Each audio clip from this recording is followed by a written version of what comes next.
Bienvenidos a un nuevo episodio de nuestro podcast La Maestra Mistral en conmemoración de los 80 años de su Nobel, en donde estamos conociendo a Gabriela Mistral desde otra perspectiva, no la de poetisa, sino que la de educadora. Y justamente en este momento yo creo que me encuentro en el lugar preciso y con la persona perfecta.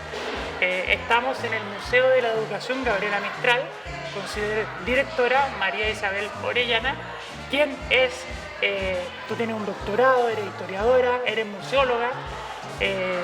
Entonces, bueno, quería preguntarte un poco para comenzar, antes de ir a conversar directamente con Gabriela Mistral, para los que no conocen este museo, ¿de qué se trata? ¿Qué exhibiciones tienen? ¿Qué es lo que hacen? Bueno, el Museo de la Educación Gabriela Mistral originalmente fue creado en 1941 como Museo Pedagógico de Chile, y básicamente lo que tenemos acá son colecciones acerca de la historia de la educación. Tenemos todo lo que es la cultura material de la educación, o sea, imagínate lo cotidiano de la escuela, desde el recreo hasta la sala de clases, pasando por las actividades extraprogramáticas, tenemos pupitres, tenemos material de laboratorio, tenemos material de educación, de enseñanza, elementos de castigo que se utilizaban en otras épocas, estandartes, insignias, todo lo que en el fondo significa la época escolar en general. Claro, es bien impresionante. Yo estuve viendo la colección y uno, claro, ve cosas antiguas que más o menos uno se imagina para qué eran. También uno se imagina que lo que uno usó en el colegio quizás en 20 años más, 40 años más podría ser una pieza de museo. O sea, imagínate, hoy en día están los iPads, qué sé yo. Quizás más adelante podría haber un iPad acá, porque quién sabe a dónde nos va a llevar el futuro de la educación. Absolutamente. Finalmente el patrimonio es eso, ¿no? Son las cosas que vamos guardando porque nos hacen sentido. Y incluso cosas que a lo mejor tú en el colegio o actividades que tú hiciste ahora no son tan cotidianas. Por ejemplo, nosotros tenemos una actividad acá que se llama el recreo a la antigua, pero no es un recreo tan a la antigua, es un recreo de hace 20 años atrás, cuando los niños jugaban en el patio con un lazo, saltaban la cuerda, jugaban al luche. Ese parece que es mi recreo. Y bueno, ese recreo ya los niños no lo tienen, porque claro, salen principalmente a mirar su teléfono. Sí, qué pena. Entonces, pero aquí no te imaginas lo que se entretienen con eso. O sea, de verdad uno ve desde los estudiantes, las profesoras, todos jugando, saltando la cuerda, jugando al luche avión. O sea, cosas que son absolutamente cotidianas para una época, para otra pueden ser excepcionales. Claro, yo jugaba a las bolitas, al trompo, a la pelota. Todas esas cosas las tenemos acá, un tacataca. Sí, sí, los vi. Eso es menos del colegio, más como del día de la playa, digamos, pero también los niños se entretienen. Sí, sí, o sea, de hecho a mí me dieron ganas de traer a mis niños para mostrarle un poco el sentido y después se entretienen igual. Hay que darle un poquito de dulce a los niños para que quieran venir también. Sí, es verdad. Bueno, y pasando un poco a ti, tú tienes un tramo como historiadora, como museóloga. ¿Cómo te cruzas tú con Gabriela Mistral y con dirigir el museo que lleva su nombre? Fíjate que cuando yo llegué acá al museo, que fue el año 2003, cuando estaba el proceso de renovación y de reapertura del museo, porque el museo estuvo cerrado 21 años, se cerró después del terremoto del 85. Ah, miércoles. Y como se cerró en periodo, digamos, de dictadura, no lo reabrieron, no hubo mucho interés, pero tampoco hubo mucho interés como en las primeras décadas después de los 90. Y recién se viene a reactivar un proceso como para reabrirlo el año 2000. Y el 2003 llegó yo acá, el proyecto ya estaba andando. ¿Ya? Y la idea era renovar el museo, pero no necesariamente se iba a llamar Gabriela Mistral, porque se llamaba Museo Pedagógico de Chile, ¿ya? Pero pasaron muchas cosas durante todos esos años. Una es que la educación ya salió de la sala de clases, ¿no? Entonces el Museo Pedagógico como que lo restringía a la sala. Entonces había que ponerle un nombre más amplio, pensaba un Museo de la Educación. Y el Gabriela Mistral es porque ella pasó aquí sus exámenes de habilitación en el año 2010. Ella nunca tuvo un título formal y de hecho se lo enrostraron siempre. Y ella dice, por ejemplo, en uno de sus pasajes de su prosa, dicen que no soy la intrusa que dicen en el mundo de los niños. Y le otorga a la Universidad de Chile un título por gracia que también genera mucha controversia en su época, pero el único, como podríamos decir, el único diploma que ella formalmente obtuvo es el que pasa por esta escuela, que en esa época, cuando esto era escuela normal de niñas, era como una especie de cursos de regularización que hacían las personas que hacían clases sin tener título para poder mejorar un poco su salario. Ya, perfecto. Entonces quedaban como una especie como de profesor como de segundo nivel o de segunda categoría. Y eso es lo que ella pasa aquí en esta escuela, pero esta escuela, ella tuvo un vínculo muy directo con la directora de la escuela, incluso le escribió un poema. Así que su paso por acá para ella fue algo importante. Ah, perfecto. Yo tenía la sensación, pero claro, porque no había entendido bien, que ella no había, que había quedado fuera del estatus incluso de los normalistas, pero lo que tú me explicas es que el normalista es un profesor que viene de fuera, que eso fue lo que le pasó a Gabriela y que se le entrega un título. En su caso... No, perdón, disculpa. El profesor normalista es el que estudia los 6 años en esta escuela. Ella hace el curso de regularización que hacían los que no eran normalistas. Pero esta es la escuela normal. En la escuela normal. Y aquí hacían la regularización como ahora lo hacen en las universidades los profesores. Perfecto. Como lo hacían, porque ya ahora no hay profesor sin título. Pero a principios de los 90, de los 2000 todavía quedaban y se hacían cursos de regularización. Claro, pero hoy día se hace algo similar, que es para profesionales, se hace una pedagogía como comprimida en un año, porque claro, no se puede educar sin la pedagogía, que me parece que puede ser un avance quizás, o tú verías que tal como Gabriela, quizás hay otra gente que puede aportar sin la pedagogía. ¿Cómo lo sientes? Yo pienso que para educar, digamos, a las niñas y a los niños no se requiere, se requiere un título obviamente, porque se requiere una formación, digamos, más especializada, sobre todo en este tiempo que se requiere una formación científica, digamos, saber de neurociencia, cómo funciona el cerebro, una serie de cosas. Pero aparte de la disciplina, pero yo creo que las personas desde otras áreas pueden tener talentos inimaginables y maravillosos para que la educación progrese. O sea, yo creo que un ingeniero que tenga vocación de enseñanza puede enseñar matemáticas. Ciertamente un profesor de matemáticas lo va a hacer con la didáctica de la matemática. Claro. Pero también la vocación es súper importante y Gabriela Mistral un poco encarna eso, que para educar hay que querer a las personas y querer que esas personas mejoren. Sí. Bueno, y al pasar por acá le dio algunas herramientas que quizás no tenía. Exacto. Y un poco lo que estamos hablando de estos procesos de pedagogía para los no pedagogos, te entregan ciertas herramientas y es importante tener esa herramienta. Exactamente, de eso se trata, efectivamente. Claro. El museo no solamente expone sobre la educación, sino que la practica activamente. De hecho, estamos escuchando niños acá, tienen iniciativas que dice como el liceo se toma el museo, y eso es muy mistraliano. O sea, de hecho a mí cuando me dijeron no, va a haber ruido, y eso es muy mistraliano. Explícanos lo mistraliano de esa iniciativa y lo mistraliano de que haya niños en este momento que escuchemos su ruido y que estén dando vueltas por acá. Fíjate que yo diría que en relación a la infancia lo más mistraliano es que ella escuchaba a la infancia y ella confiaba en las niñas y en los niños, confiaba de verdad. Confiaba en sus propuestas. Ella tiene un texto muy bonito que se llama Cómo se ha hecho una escuela granja en México, donde ella habla de cómo un profesor sin recursos, pero con un grupo de niños fueron capaces de levantar una escuela granja y de mover toda una comunidad en México. En la época en la que estaban haciendo las reformas, ella se va a trabajar para las bibliotecas populares en México. Entonces, el creer en las capacidades y el apostar, el poner expectativas en las infancias, pensar que pueden hacer cosas, que tienen capacidad para pensar, para proponer, para dialogar, es muy mistraliano. Nosotros tratamos de hacer eso acá también en el museo.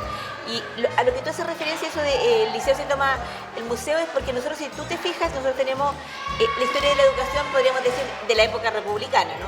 Y tenemos una línea de tiempo, por ejemplo, en una de las salas, donde se marcan grandes hitos de la educación, pero las personas comunes y corrientes son parte de esos procesos. Entonces lo que tratan, esas niñas, por ejemplo, que eran del Liceo 1, lo que hicieron es que colocaron la historia de su liceo en cada una de las partes del museo, donde le hacía sentido en relación a la historia que ese liceo, esa institución tenía. Entonces, de alguna manera la idea es que ellos se den cuenta de que lo que está en los museos es la historia de las personas comunes y corrientes también, no solo de los héroes, de los próceres. De hecho, me parece que eso también se puede ver desde una visión mistraliana, porque Mistral estaba muy preocupada de los marginalizados, y en general los museos, ponen piezas del canon, que es un poco la élite. Entonces acá tú estás viendo también al invisible, que es un alumno cualquiera.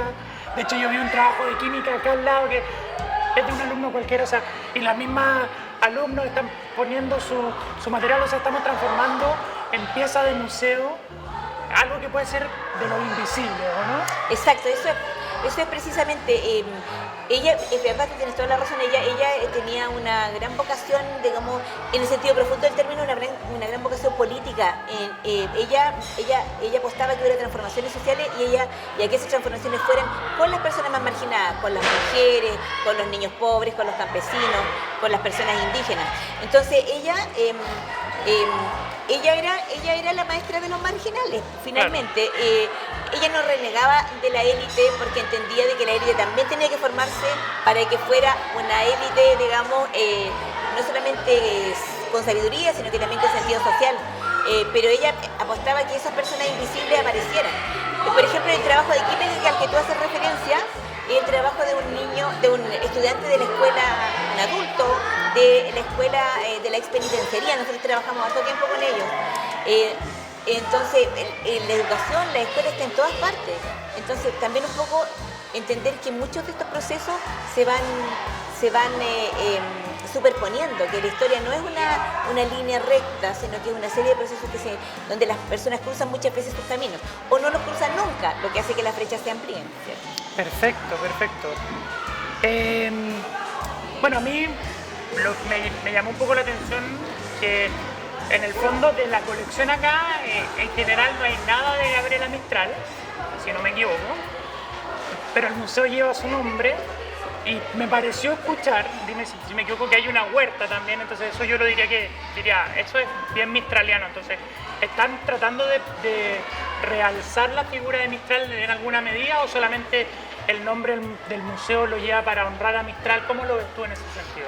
Lo que pasa es que como nosotros lo que tratamos de Gabriela Mistral es su pensamiento pedagógico, nosotros tenemos en el libro ese que yo te regalé hace un momento, que va a estar de distribución gratuita, puesto en línea en internet para que también la gente lo pueda descargar después gratuitamente. Ese libro, hablamos un poco de eso. Nosotros distinguimos entre el pensamiento mistraliano y la pedagogía mistraliana.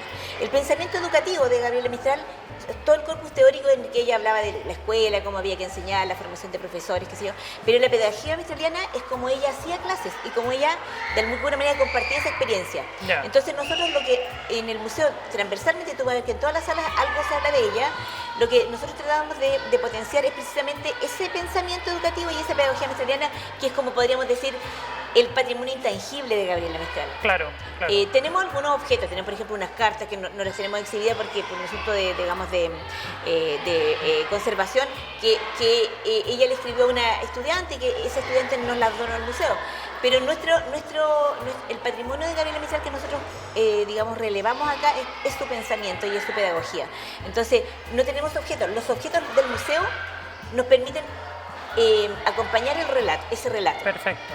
Pero una de las cosas que a mí me llama la atención del pensamiento y la práctica mistraliana de educación es llevar la clase afuera, al patio, a la huerta. Y yo que soy audiovisual, alguna cosa que me produjo una imagen muy fuerte al leerla era que la hacía hacer el mapa de Chile como en relieve en la tierra. Ustedes en esa medida hacen ese tipo de prácticas, llevan a los niños afuera y que aprendan en el patio. O la filosofía, ¿cómo lo describirías tú? Sí, bueno, nosotros recogemos mucho esa parte del pensamiento de Gabriela Mistral, que también fue en algún momento, podríamos decir, como la filosofía que subyacía a las escuelas normales, de que hubiera mucho trabajo con, por ejemplo, al aire libre, y que tuvo que ver con lo que en su época se llamaron las pedagogías activas, o la escuela nueva, que Gabriela Mistral fue muy una activa partidaria de la escuela nueva, porque hacía que los niños salieran de la sala de clases, que por ejemplo trabajaran al aire libre. Para ella era muy importante el contacto con la naturaleza, por eso en ese texto de la Escuela Granja ella habla mucho de eso, pero hay muchos otros textos donde ella habla del contacto con la naturaleza. Por eso que nosotros vamos a inaugurar una exposición ahora a fines de noviembre, donde un poco hablamos de la vigencia de su pensamiento, porque Gabriela Mistral como que tiende a la gente como a encorsetarla como en una cierta figura, pero ella mucho más que eso, porque por ejemplo ella hablaba en su momento de educación al aire libre, de utilizar otros medios. Ella, por ejemplo, fue muy partidaria de la educación audiovisual, de promover el cine, la televisión y la radio como herramientas para la educación. Qué felicidad escuchar eso mientras uno hace audiovisual. Es muy de hecho tiene un texto que está en el libro, porque hay varios textos de ella que se llama Imagen y Palabra en Educación. La primera parte del texto habla de la xenofobia y en la segunda parte dice la imagen y de ahí en adelante habla de la imagen y ahí tú vas a ver cómo ella efectivamente creía en los medios audiovisuales, creía en que podían ser una buena herramienta y le daba sentido, una cosa que muchas veces no pasa ahora, tú como Sí. tu área lo sabes, que muchas veces tu área se utiliza como para la cosmética de algo, pero Sí. no para lo que efectivamente sirve, que es para pensar, para Sí, reflexionar. bueno, de hecho nosotros lo tocamos un poco como se ha tergiversado, se ha perdido lo de mi área, en el sentido de que lo que decías tú, los teléfonos, los niños, ¿qué es lo que vemos? Que la gente se mete a Instagram o a TikTok a ver videos cortos y está el famoso doom scrolling que le llaman, Claro. que a uno le pasa. Entonces yo no me imagino a Mistral partidaria de eso, sino que más bien dejemos, quizá el teléfono sería, dejémoslo para volver a esas actividades que tú mencionabas de jugar en el patio, bueno, y de pensar un poquito y claro, uno ve una película que tiene una larga duración, te da para pensar en algo, sopesar lo que viste, entonces es distinto a lo que estamos viendo ahora. Absolutamente, yo creo que ella no renegaría del celular, pero sí le trataría de darle un uso más con más sentido. O Sí. sea, si vamos a buscar algo, busquemos información, si queremos entretengámonos, pero algo que tenga sentido, porque igual esa cosa como de la inmediatez, Sí, es lo que es tan contrario a lo que sería Sí. su pensamiento, que para ella la reflexión era súper importante. Claro, el teléfono es una herramienta, de hecho yo estoy con uno ahora viendo mi apunte. Exactamente. Y hay que entenderlo así. Ahora, es una herramienta que fácilmente se vuelve adictiva y es difícil de controlar, así que hay que tener ojo con eso también. Absolutamente, claro. Eh, Pero, disculpa, nosotros siempre vemos acá que los niños son muy pegados al teléfono, pero cuando tú les das una actividad física, la prefieren. Todavía Ya. la prefieren. Ah, ya. Ojalá que así siempre sea. Ojalá que ¿cierto? siga así. Sí. Bueno, a mí, tú mencionaste que Mistral habla mucho de amar mucho para enseñar. Y que todas lecciones susceptibles de belleza. Hablando un poco quizás de la filosofía pedagógica de Mistral, ¿qué recogerías tú de esas visiones o qué recoges tú de esas visiones, digamos? Fíjate que yo creo que una cosa súper importante que ella tenía muy claro y que yo estoy completamente de acuerdo es que en educación es tan importante el contenido como la forma. Porque tú puedes tener un contenido súper interesante, pero si se lo entregas a los niños de una manera plana, sin motivación, si le vas a hablar, no sé, por ejemplo, un caso típico, vas a hablarle de física a los estudiantes a través de puras fórmulas, pero nunca los vas a hacer que ellos se relacionen con física de la vida cotidiana, con frotarse el chaleco y que es cierto y que salgan chispas, con cosas simples, pero que hablan de que esa fórmula tiene una bajada, digamos, en la naturaleza. Entonces, claro, es difícil que los niños, por ejemplo, se interesen en la ciencia. Entonces, eso de que el contenido y la forma es importante, yo estoy completamente de acuerdo. Y cuando ella dice, cuando yo he hecho una clase hermosa, tiene un texto muy lindo, quedo más feliz que el Miguel Ángel mirando al David, es por eso, porque Claro. ella decía que el profesor tenía que estar siempre pendiente de que su clase fuera una buena clase, en el fondo. Claro. Ella apostaba por algo bello y bueno al mismo tiempo. Bonita palabra, bonita forma de verlo. O sea, la clase se puede considerar casi que una obra de arte. Exactamente. Impresionante. Para ella sí, claro. Bueno, ella, mencionaste también, se fue a México a ayudar en reforma educacional y ella siempre llamaba a divulgar América, no estar ebrios de Europa. ¿Cómo ves tú esa soberanía cultural en el proyecto educativo de Mistral y quizá en recorriendo la historia del proyecto educativo de Chile? ¿La tenemos? ¿Estamos un poco ebrios de Europa? Yo creo que todavía estamos un poco ebrios de Europa, o podríamos decir de los países del norte, porque también durante mucho tiempo también de los modelos norteamericanos. Yo pienso que si uno va como a la filosofía del pensamiento de ella era una persona muy americanista y tenía un fuerte sentido antiimperialista. Incluso ella dice, ojo con Estados Unidos. Ella vivió en Estados Unidos y le tenía mucho cariño, pero decía, ojo con Estados Unidos porque es, en el fondo, igual puede ser algo, digamos, peligroso para nuestros países. Y ella tenía una vocación muy, podríamos decir, de lo nacional vinculado con lo local, con lo global, con lo que uno esperaría que sucediera ahora, Sí, no sí. que nos comiera la globalización, sino que lo local se fortaleciera, porque ella efectivamente pensaba de que nosotros necesitábamos tener una identidad. Claro. Ella podríamos decir que hacía una pedagogía decolonial en su época, Sí. que había que mirar nuestras raíces, pero que también había que leer, ¿cierto?, a los grandes pensadores que habían dicho cosas Sí, interesantes, que iban a servir para mejorar la educación o para mejorar la vida de las personas. Entonces tenía ese sentido común, Sí, como para sí. poder decir, ya, esto es lo que tenemos que tomar de Lógico. allá, pero también tenemos cosas Claro. súper buenas nuestras que tenemos que relevarlas. Sí, o sea, en el fondo es un poco de sentido común, como decís tú. O sea, obviamente no podemos obviar las cosas buenas que vienen de afuera. Exacto. Hay una historia que se puede tomar, pero no volvernos locos y olvidar que aquí también existen cosas buenas. Exacto, o sea, como dice Octavio Paz, cuando él habla en el logro filantrópico, que es un ensayo que él tiene muy interesante, donde habla del Estado en México, y él dice que nosotros, lo dice por México, pero vale para toda América Latina, adoptamos pero no adaptamos. Sí, sí. Y eso pasa porque no tomamos lo local. Si Sí. tomáramos lo local, veríamos que hay cosas que pueden funcionar en Europa, en Estados Unidos, en Canadá, en cualquier otro lugar, pero que no van a funcionar en Chile porque tenemos otra manera de entender ciertos procesos. Claro, y yo siento, te voy a traer un poco a mi ámbito y te voy a sacar. No sé, ahí me dices tú si puedo o no. Pero yo estoy pensando un poco en 31 minutos y su Tiny Desk que la rompió. Sí, impresionante. Entonces, yo lo veo desde una perspectiva audiovisual y cultural y escuché muchas veces. En Chile nos acomplejamos y tratamos de hablar el español neutro porque no nos van a entender. Y 31 minutos no hace eso. 31 minutos juega mucho a lo local, pero también con temas globales. Y siento que eso le permitió dar ser una pieza única, distinta, y por eso causó tanto impacto. ¿Sientes que hay algo de eso ahí o te lleva a un ámbito del que prefieres no opinar? Mira, ¿sabes qué? Voy a opinar sin saber, digamos, solamente porque me parece súper interesante lo que estás diciendo. Yo creo que efectivamente las personas agradecen la cuando lo que tú estás mostrando se ve como algo auténtico. Sí.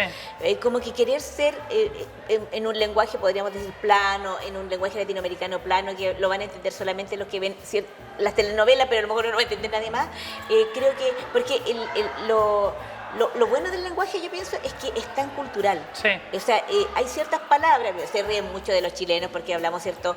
Pero digamos que hay ciertas... Pero todo el mundo reconoce que ese lenguaje es del chileno. Claro. Así como uno escucha a un argentino y sabe inmediatamente que es del Río de la Plata, Sí, es argentino, sí, o puede sí, ser quizás sí. uruguayo con cierto, pero uno siente como de dónde viene, ¿te fijas? Claro. Y yo creo que el lenguaje es súper importante para eso, como para hacer esa distinción. Claro. El lenguaje nos une, pero también nos permite tener una identidad, que esa identidad es lo que nos hace estar en un colectivo. Claro. Saber que somos parte en algo dentro de ese colectivo. A mí me tocó un poco estudiar el tema para un paper que estoy tratando de escribir, de cómo se puede generar, lo llaman los autores la localización, que es Claro. mezclar lo global con lo local, pero versus una McDonaldización, donde McDonald's es igual en todo el mundo, entonces al final no tiene autenticidad. Ahora sí bien, McDonald's, incluso McDonald's, en Chile te da palta, en Argentina te da... O sea, reconocer lo local porque es importante también para la localidad, incluso para el ámbito global, creo yo. Yo también quiero traer a Mistral al presente, porque desde esta perspectiva que hablamos del amor hacia los estudiantes, me ha pasado que en lo que he leído en las noticias, quizás eso es una percepción equivocada, pero post pandemia se ve como una especie de crisis en la educación, donde se ve mucha violencia entre los alumnos con los alumnos, alumnos con profesores, apoderados con profesores, y se ve mucho profesor renunciando, sobre todo de mi generación y más jóvenes, como hastiados, cansados, no sabemos cómo llegar a los alumnos. Yo que soy profesor, es difícil, es un reto. ¿Qué crees que diría Mistral a un profesor del presente? ¿Qué podemos traer de Mistral para recuperar ese amor por la educación, ese amor por los estudiantes y ojalá ganarle a la violencia también? Bueno, yo creo, ella era muy pacifista además, ¿no? Eso le costó que la sacaran, que la expulsaran de Italia. Yo creo que ella les diría que lo primero, que en esto hay que ser honestos. Si yo no tengo vocación, es mejor no estar en un lugar en el que yo voy a estar mal, y además si yo estoy mal, también van a estar mal las personas a las que yo tengo que educar. Porque como ella decía, hay que educar con amor, no se puede de otra manera, hay que querer transformar algo, porque la educación es transformar las cosas para mejor, para que las personas vivan mejor. Entonces, para que puedan construir un mundo más amable para los que vienen y también para los que ya estamos acá. Entonces, yo creo que lo primero que yo les diría es, si usted no tiene vocación, no haga clases, pero si usted quiere hacer clases, mire alrededor. O sea, porque muchas veces lo que pasa es que también nos pasa a las profesoras, los profesores, ¿cierto?, que nosotros vemos el mundo desde donde nosotros estamos, pero muchas veces hay que ver el mundo desde donde está el otro. Por ejemplo, no sé, la gente puede decir, mira, este niño en una escuela, no sé, humilde de la periferia de Santiago, es un desordenado, qué sé yo, pero quizá el logro de ese profesor no es que ese niño se saque un 7 en matemáticas, es que vaya todos los días a clases, porque ese niño podría estar mejor, desde su punto de vista, a lo mejor en la calle, en una esquina, haciendo de soldado para un narcotraficante y no estando en la escuela. Pero si va todos los días a la escuela, es porque todavía le encuentra sentido a ese espacio. Ese profesor que está ahí haciendo que ese niño le encuentre sentido, está haciendo una gran labor. Pero vivimos en un mundo donde todo se mide por la estadística, en el CIMSE, en la prueba PISA, ¿dónde estamos? Claro. No qué estamos construyendo. Sí. Entonces, eso yo creo, ahí yo creo que estaría la diferencia con ella. Sí, yo creo que en lo que dices tú, ese construir vale la pena, incluso aunque sea solamente un niño al que le cambian la vida. O sea, y eso las estadísticas no te lo miden. No lo miden. Las metas te miden, o sea, el general, digamos. Pero con un solo niño que tú lo que dices, lo sacas de la calle del narcotráfico, estás cambiando una vida y con potencialmente una familia. O sea, el impacto es gigantesco. Y además tú le estás dando dignidad a veces a niños que no tienen ninguna. Yo te voy a poner un caso, en una entrevista, una persona que dice, la primera vez que usé ropa interior fue en tercero básico y me la regaló mi profesora. Vamos. Entonces, eso marca una gran diferencia. Entonces, finalmente, un profesor puede hacer una gran diferencia en la vida de un niño. Y que no se va a marcar solamente por su éxito académico. Obviamente, todos queremos que a los niños les vaya bien en clases, pero hay otras cosas que también son tan importantes como ese. Yo creo que ahí está el pensamiento mistraliano, en que ella veía a los niños, los veía como una totalidad, no como un adulto inacabado, no como una persona en formación para ser adulta, como un individuo con derechos y deberes, y como ahora se ve, como un sujeto de derecho, claro. No como un sujeto de compasión o de caridad. Claro. También hablando de la vigencia actual de Gabriela Mistral, tengo entendido que el 2022 el gobierno de Chile lanzó un plan de fortalecimiento de la educación rural Gabriela Mistral. No sé si lo conoce. ¿Crees que esas políticas públicas captan en algo el pensamiento de Mistral? ¿Cómo lo evalúas, si es que tienes alguna forma de evaluarlo, digamos? O sea, evaluarlo es difícil porque todo ese proceso es largo. Lo que sí puedo decir es que yo creo que efectivamente nosotros tenemos una gran deuda con el mundo rural. Los museos, una enorme. Tú piensas en un museo y la gente piensa en algo urbano. Nadie piensa en un museo en el campo. Y si un museo en el campo, un museo de sitio o la casa de alguien que vivió ahí, pero no algo que hable de la ruralidad o del mundo. Entonces creo que hay muy poco... nosotros hemos fortalecido poco el mundo rural, y el mundo rural está muy relacionado con la pedagogía mistraliana. El trabajo con la naturaleza, el entender los procesos de la naturaleza te permite entender los procesos, digamos, vitales de las personas también. O sea, hay una serie de cosas que nosotros hemos dejado pasar. Podríamos tener una educación mucho más humana si quizás hubiéramos estado más relacionados con la tierra. A los niños no los dejan jugar con tierra de partida en la escuela, ya con eso ya te dice algo, digamos. Sí. Es verdad que vivimos en un mundo donde nadie va a dejar a sus hijos que salgan solos por cualquier parte, pero, no sé, más excursiones, más relacionarse, más valorar la vida del campesino, y no que los niños campesinos piensen que ellos tienen una vida deficitaria porque viven en el campo. Claro. De hecho, yo diría que una vida, por lo menos en términos de infancia, mucho más rica. Porque lo que decía esto, en la ciudad quizás es difícil dejar a los niños solos, pero digamos, en sectores rurales más aislados, me parece que debiera ser un poco menos difícil, ¿no? Pero fíjate que yo estoy completamente de acuerdo con que hay algo. Fíjate que una colega me contaba de un relato de una profesora que ella decía que ella estaba en una escuelita rural. Uno tiende a decir escuelita rural, lo que también es como inmediatamente como... peyorativo casi. Claro, o sea, como ponerlo, ¿cierto?, en otro rango. Y que un día llegó una comisión, no sé si de la dirección provincial, del Ministerio de Educación, no tengo idea, y le pusieron como la chapa de escuela vulnerable. Y que ellas quedaron como... ¿Por qué? ¿Por qué mi escuela es vulnerable? Yo soy feliz aquí, yo quiero mis profesoras me quieren, lo paso bien, aprendo. ¿Por qué estoy en una escuela vulnerable? Claro. Entonces hay que tener mucho cuidado también con cómo nosotros vemos el mundo rural. Sí, pues y además que le puedes cambiar la autopercepción. O sea, Absolutamente. Si no se veía como vulnerable y ahora se empieza a ver como vulnerable, ¿cómo le cambia la vida a esa persona? Absolutamente. Bueno, yo quiero saber, ya como para ir cerrando, ¿qué mensaje crees tú que podríamos resumir de la filosofía de Gabriela Mistral, de su, digamos, de su pensamiento educacional y de sus prácticas educacionales, que tú crees que pueda ser muy relevante ahora y que quizás yo no te haya preguntado, algo que tú quieras decir? Mire, yo creo que un aspecto relevante de su pensamiento es que ella no le tenía miedo al cambio ni a las cosas nuevas. Y creo que en ese sentido, por ejemplo, estaría muy atenta ahora a la inteligencia artificial, pero una inteligencia artificial con rasgos de humanidad. Yo creo que ahí estaría la diferencia. Y creo que entendiendo la inteligencia artificial como lo que efectivamente a mi juicio es, digamos, que no es una herramienta, sino que es una infraestructura para el futuro. O sea, en el futuro seguramente va a estar en todos lados. Si tú no manejas la inteligencia artificial, va a ser a lo mejor como no tener electricidad o como ahora está haciendo ya no tener internet, ¿te fijas? Claro.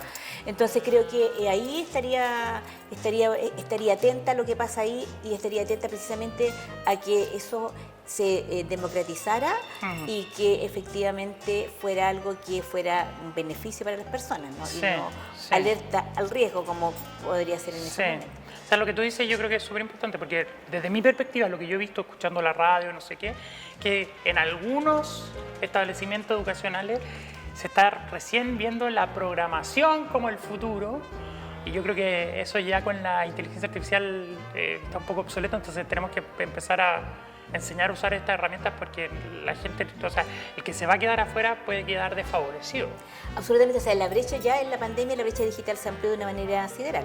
O sea, mientras un grupo de niños podía, ¿cierto?, navegar por internet, comunicarse con niños de otros países, ver actividades en línea, otros estuvieron... Mira, hay un trabajo de la CEPAL que dice que el año 2020, me parece que fue, 33 millones de niños entre 8 y 13 años en América Latina y el Caribe no tuvieron un solo día de internet, por lo tanto no tuvieron un solo día de clases. Claro. ¿Te fijas? Entonces es brutal eso. Es algo de lo que nos tenemos que hacer cargo. Y creo que con la inteligencia artificial va a pasar lo mismo. Y sabes que ya una reflexión ya como profesora mía, que yo me tocó este año, yo le dije a mis estudiantes el último día de clases el semestre pasado, yo no les voy a hacer nunca más en la vida les voy a pedir un trabajo. Yo de adelante voy a volver a la prueba escrita. Ya, a mano. A mano. ¿Por qué? Porque todos estudiantes universitarios entregaron un trabajo hechos enteros con inteligencia artificial. Sí, y sí. tú me puedes decir ya que no tengo cómo saberlo, sí, uno No, ya uno lo empieza a reconocer. Sí, uno reconoce, hay ciertas cosas que tú reconoces la forma de escribir, reconoce un montón de cosas, y creo que, bueno, yo no me anticipé, porque yo les dije a principio de año, ustedes, si quieren utilizar la inteligencia artificial, úsenla, pero me lo dicen para saber. Claro. Obviamente ninguno me lo dijo porque lo hicieron completo con eso, entonces Sí. no se cumple el objetivo porque tú estás preparando a esos estudiantes para que sean Que sean capaces de pensar. ¿Y cómo vas a pensar después? Sí. Entonces, claro, está bien, la inteligencia artificial te puede servir muchísimo para procesar información, todo lo que tú quieras, pero tú tienes que tener el control sobre tu investigación. Sí, No puedes, sí. ¿te fijas? Entonces, creo que hay ciertas cosas que yo voy a empezar a cambiar. Sí. Voy a empezar a probar, volver a lo antiguo. Vamos Ya. a ver si me resulta o no, no lo sé. Sí. Pero hay que hacer que los estudiantes piensen, porque Sí. que desarrollen el pensamiento crítico. Claro, yo les enseñé en un curso a usar estas herramientas de investigación profunda que tiene la inteligencia artificial, pero yo les dije muy claramente, eso es un punto de partida, porque te genera un informe estructurado que son todos los informes más o menos parecidos. De partida todo es genial. Ninguna idea que se te ocurra es mala. Claro. Entonces, les dije, úsenlo como punto de partida, fíjense en las fuentes de información que usa la inteligencia artificial, vayan a la fuente de información y hagan un informe propio. Llegaron con las presentaciones que yo les dije, eso es pura inteligencia artificial. O sea, ya, porque yo ya la usaba harto, entonces me doy cuenta. Claro. Pero, bueno, ya poco. Porque muchas veces, mira, a mí me ha pasado que, por ejemplo, yo he hecho el ejercicio de colocar cosas con respecto a mí y, por ejemplo, aparecen, me tiran libros que yo no he escrito. Sí, sí, sí. Alucina. Sí, sí, hay que tener cuidado. Pero bueno, está bien. Pero yo creo que, como te digo, volviendo a Gabriela Mistral, que es lo que nos convoca, creo que efectivamente ella no renegaría de la inteligencia artificial, pero lo utilizaría con criterio y sobre todo con sentido humano. Humano, sí. Yo creo que eso es lo que tenemos que encontrar, que es difícil, porque yo en el área audiovisual, que uno ve los videos y dice, ¿y aquí es lo que hace una película verdaderamente humana? Y yo creo que eso nos devuelve un poco a lo que vimos de 31 minutos, que es esa autenticidad. Porque lo que hace el modelo de inteligencia artificial es que pesca de todos lados, entonces de partida pesca de lo que está prevaleciente. O sea, claro, nosotros los latinoamericanos estamos un poquito invisibilizados también en ese ámbito. Sí. Entonces genera como un resumen de lo que hay, entonces es como reproducir un poco más lo que ya existe. Entonces, la cosa original diferente, que es difícil, no se va a dar siempre, vamos a saber que es hecha por un humano, creo yo. Y creo que por ahí está un poco la respuesta. Y usar la inteligencia artificial para que alimente nuestra originalidad creo que sería lo más mistraliano. Exactamente, creo que diste en el clavo. Sí. Eso pues, con eso nos despedimos. Muchas gracias. Espero que les haya gustado esta entrevista. Son 3 en total, así que están bienvenidos a verlas todas. Muchas gracias.